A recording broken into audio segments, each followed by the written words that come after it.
Bonjour, permettez-moi de vous présenter notre travail intitulé Thrombolyse intraveineuse par RTPA des accidents vasculaires cérébro-ischémiques.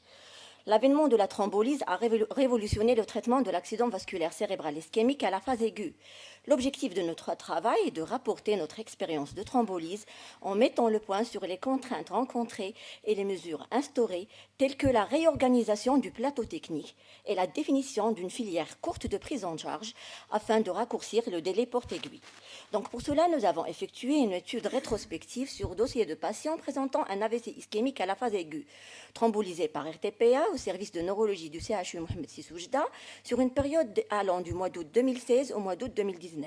Nous nous sommes intéressés particulièrement au délai d'admission, au territoire vasculaire, au temps porte-aiguille, au score NIHSS initial et 24 heures post-thrombolyse, ainsi qu'au score de ranking à 3 mois et aux complications.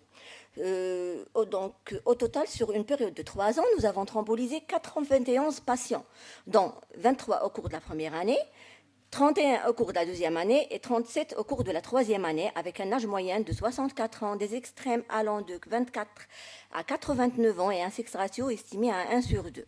Le taux de thrombolyse était de juste 3% pour les 3119 AVC ischémiques admis aux urgences, avec un taux d'alerte de 23%, soit 723 alertes, dont 58% étaient des vraies alertes, 10% étaient hors délai, 32% étaient des fausses alertes, dont 17% d'origine fonctionnelle et 15% d'origine neurologique non vasculaire. Les vraies alertes étaient réparties comme suit: 25% d'AVC hémorragique et 75% d'AVC ischémique, dont 29% fut thrombolysé, 32% il y avait des contre-indications à la thrombolyse, 14% des patients ont refusé la thrombolyse, 7% avaient un score NIHSS supérieur à 20, 18% avaient un mismatch clinico-radiologique non concluant. Voici les contre-indications objectivées chez nos patients. Donc, le délai d'admission moyen de nos patients était de 1h39 minutes, avec des extrêmes allant de 30 minutes à 4 heures. 60,5% de nos patients étaient admis au-delà de 3 heures, avec 46% entre 8 heures et 14 heures du matin. 84% des patients provenaient d'Oujda, contre 16% de Berkane, Jarada et Taourir, dont 63% n'étaient pas régulés par le SAMU. Le temps porte-aiguille moyen était de 1h25 minutes, avec des extrêmes allant de 55 minutes à 2 heures.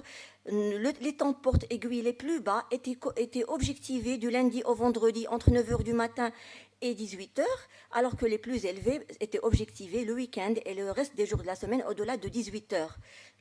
La TDM cérébrale initiale était réalisée chez 95% des patients, dont 47% ont révélé des signes précoces d'AVC ischémique et 53% étaient révélés sans anomalie.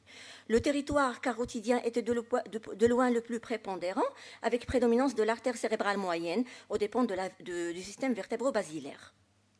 La séquence 3D TOF a objectivé 59% d'anomalies vasculaires. Donc voici les anomalies vasculaires objectivées. Le score NIHSS initial de nos patients thrombolysés variait entre 4 et 20, avec 52,7% inférieur à 10. Donc le taux d'amélioration moyen à 24 heures était de plus de 80%. Les taux les plus bas étaient corrélés aux délais d'admission les plus prolongés, aux occlusions proximales, ainsi qu'aux scores NIHSS les plus élevés.